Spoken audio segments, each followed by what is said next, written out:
Yeah, this is your basic. You're probably wondering what it is. You probably really don't care.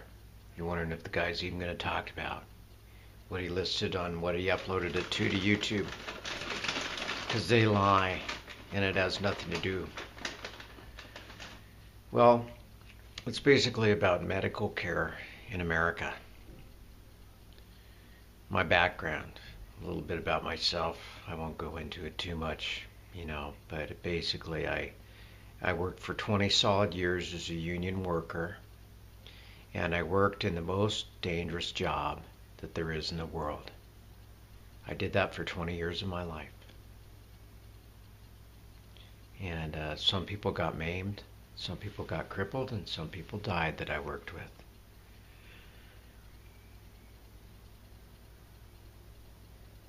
And I could have been one of them, but I was just always alert and aware of what I was doing when I could be when I was younger.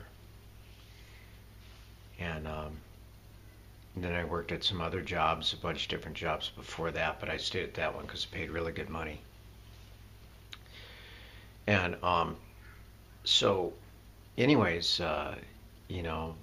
pretty much why I quit that was because I was doing routine visit at the doctor's. It was part of my job. They run your blood work and all that stuff. And he says, sorry, you got cancer. And you've got cancer for a long time. And he said the best thing you can do is probably just quit your job and enjoy the rest of the time on the planet you can while you're still alive, because you haven't got long. So I saw a doctor after that for follow-up, and he said, yeah, you have cancer. We just didn't have a test for it, so you've had it for quite a while. You're stage 4, 1 million, or whatever you want to call it. But he said, we're going to try some treatment, but we can't guarantee it. So I went through 6 months of chemotherapy, and I had to pay, because I still had active insurance with that employer. I had to pay like $1,000 a month. But the insurance, the medicine would have been a lot more to save my life. I mean, I've met people. We went to support groups that basically had to sell their house and everything to pay for their treatment. So after 6 months, he tells me, well, sorry, dude, didn't work. Go enjoy your bucket list, enjoy the rest of your life. You're going to die. And I knew that he could have given me a better treatment. It was because my insurance didn't want to pay for better treatment to save my life. Doesn't that suck? I like to think I'm alone, but you might watch a movie by Michael Moore. It's called Sicko, and that can give you a lot more information about what I'm going to talk about. This is true stuff that happened to me. I'm not endorsing a movie. I'm just telling you another story. So this is a true story about me working the most dangerous job and all that stuff. And then, like, when I was working it, I didn't think that what would happen to me would happen right now, or maybe I would have lived a different life in that way. But so anyways, on my bucket list, I just kind of give up. I go overseas. I start working there part-time. And then the doctor finally tells me that my cancer is so bad, I really have to try the treatment again. And so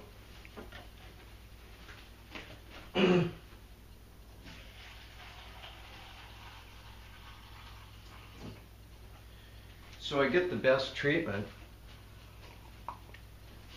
that I can get, the new one that the first doctor should have given me, but didn't because of the medical insurance. I get the best one that you can get in that country. And I was on it for a year, and it worked. Actually, after 3 months it worked, but I stayed on it longer.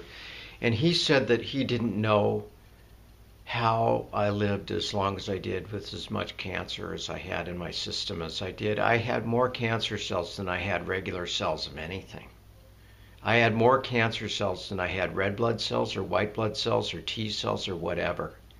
I had more cancer than other cells in my body. That's how bad it was.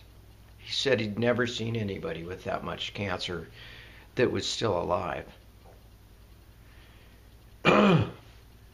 So I head back to the States, and visiting family, hanging out here for a while. And I'm moving from my other place to this place. Um, and I left my bed there because it had things crawling around on it. So I left it there. Got an air mattress, and I was laying down on the air mattress, and I slipped and fell and hit my shoulder. And it felt like I dislocated it. I was in extreme amount of pain. I couldn't make this video right now. I couldn't concentrate. I couldn't think about anything. All I could think about was the pain. So the care I have says, well, why don't you go to these urgent care clinics? So I go there. They do a couple x-rays, say you didn't bust your shoulder or whatever. And then they sent me on my way, and they didn't give me pain medication or adequate pain medication. They didn't want to prescribe adequate pain medication because I might be a drug addict or something. Everybody's a fucking drug addict, aren't they? Or the people that are ruin it for everybody else that's not, that's really in pain. So anyways, I leave there. I'm pretty upset. Next day I wake up and the pain is worse. So I go to my primary care physician. I go in there in Hollywood. It's in a really, really sleazy part of Hollywood. I can't get any parking to park, and then there's a bunch of freaking crazy people walking around with that I might get in a fight in that might want to hold me up for my money. That's security. That's what you get for protecting your country, is you live in an environment like that. Then you get tortured. Like when they torture other people, you get tortured by your shoulder that's in extreme pain, and they're not giving you pain medication for it, and they're jacking you around, sending you all these different clinics and stuff, and you're not getting the help that you need. So I go, and he says, I go to my primary care in Hollywood, and he says, well, you need to go back to the other clinic you were at the day before. So I go there, and what do? They say, we can't see you. The woman's like, recognizes me at the desk, and she says, I can't see you. And I don't know why. She just tells me she can't see me. So then I leave. And then the pain is so bad I can't tie my shoes. I can't freaking put on my shirt. I can't freaking do anything because all I can do is pay attention to the pain. And it was killing me. I could barely even drive. Every time I moved it, I would have sharp pains into my shoulder. And so I finally had to go to the emergency room. And then finally I get 4 x-rays that I can see. And they show me the bone spur in my shoulder. He explains why it's causing a lot of the pain that it's causing from the x-rays. And then he prescribes me the right pain medication. And then he sends me to an orthopedic clinic, California Orthopedics. So he refers me from the emergency room to this clinic, And so finally I get home, I get to bed at 3 in the morning, and I wake up, and then I call the clinic, and I wait for 45 minutes on the phone before I can finally talk to her, and then she tells me, well, we don't accept your medical insurance.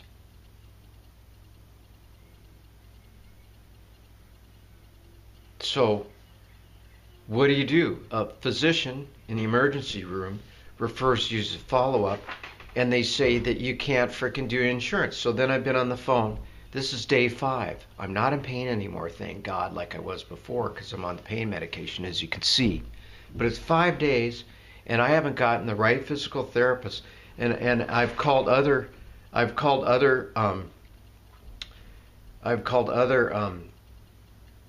clinics for orthopedic surgeons. I've called other orthopedic surgeons to have them give me the right physical therapy and all that stuff, and I can't coordinate between my insurance and the right doctor. So what's happening is and that's proof of the ER room right there. See that ER?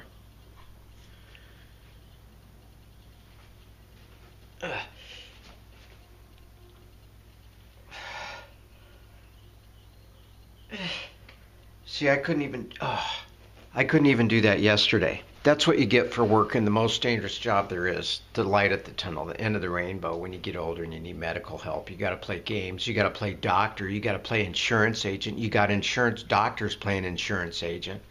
It's all messed up here. When I lived in the other country, I got the help that I needed.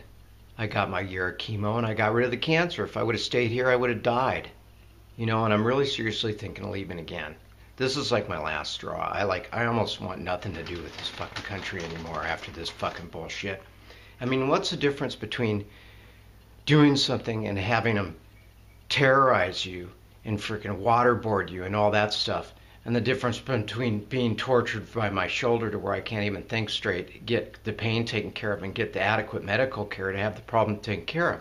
What I was coming up to there with this is eventually the possibility, if I don't get the right care, follow-up care, which the doctor wanted to send me to, what he told me in the emergency room is I can develop what's known as a frozen shoulder. You can Google that. I can get a frozen shoulder where my shoulder's stuck. I could lose function. I could lose my left arm, potentially, worst case scenario. I could lose all ability to use my left arm. And also I could have my arm permanently frozen and stuck. That's it. I'm done. I've lost my ability to work or function or protect myself and all that stuff because a bunch of frickin' morons that are in charge of the medical in this country. All these politicians that are owned, that are all paid off by the big pharma and all that stuff. It's all corrupt here. That's what you get for paying into your taxes. Then you get people that don't even speak English. They can't even understand English, that you're trying to get help from or get advice from or whatever. I mean, that's what's happened to this country.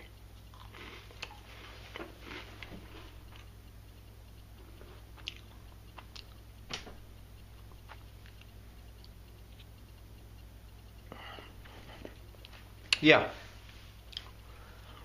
And it's all controlled. Big media controls it all and all this stuff. You can look at another movie called Michael Moore, called Sicko. I saw that overseas in the other country where I got my treatment. And I figured after that movie came out that the situation would get better here, but it's not. And it's not going to get better.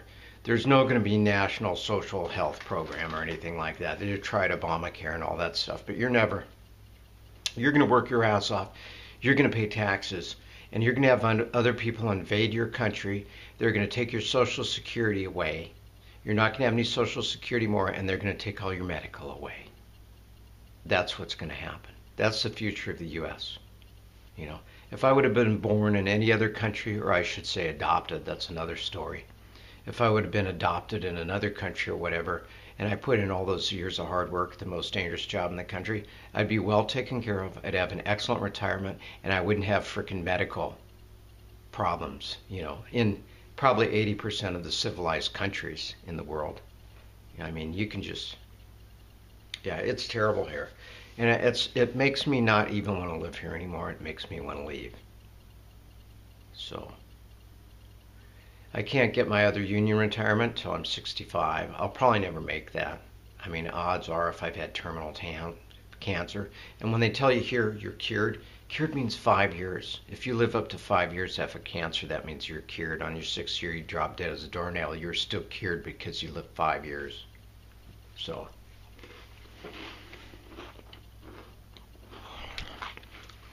you can write your politician or whatever. You can write your politician or whatever, but they're paid off. They're paid off by big pharma. Yeah, and the people that sell you freaking genetically poisonous food, the people that are poisoning your water, they're all paid off by special interests. It ain't gonna change.